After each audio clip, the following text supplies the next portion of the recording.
वरईमध्ये मुख्यमंत्री आणि उपमुख्यमंत्री आणि आदित्य ठाकरे एकाच व्यासपीठावर आल्याचं बोललं जात आहे। बीडीडी चाळ पुनर्विकास प्रकल्पातील घरांच्या चाव्या वाटपाचा कार्यक्रम होता।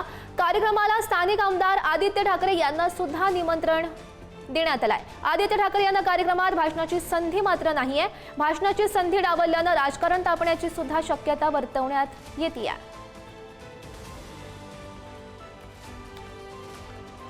महत्त्वाची अपडेट सध्या आपण बघू शकतोय। वरईमध्ये मुख्यमंत्री उपमुख्यमंत्री आणि आदित्य ठाकरे एकाच व्यासपीठावर येण्याची शक्यता आहे आणि या संदर्भात अधिकची माहिती जाणून घेऊयात। आमचे प्रतिनिधी पद्मेश पवार सध्या आपल्या सोबत आहेत। पद्मेश,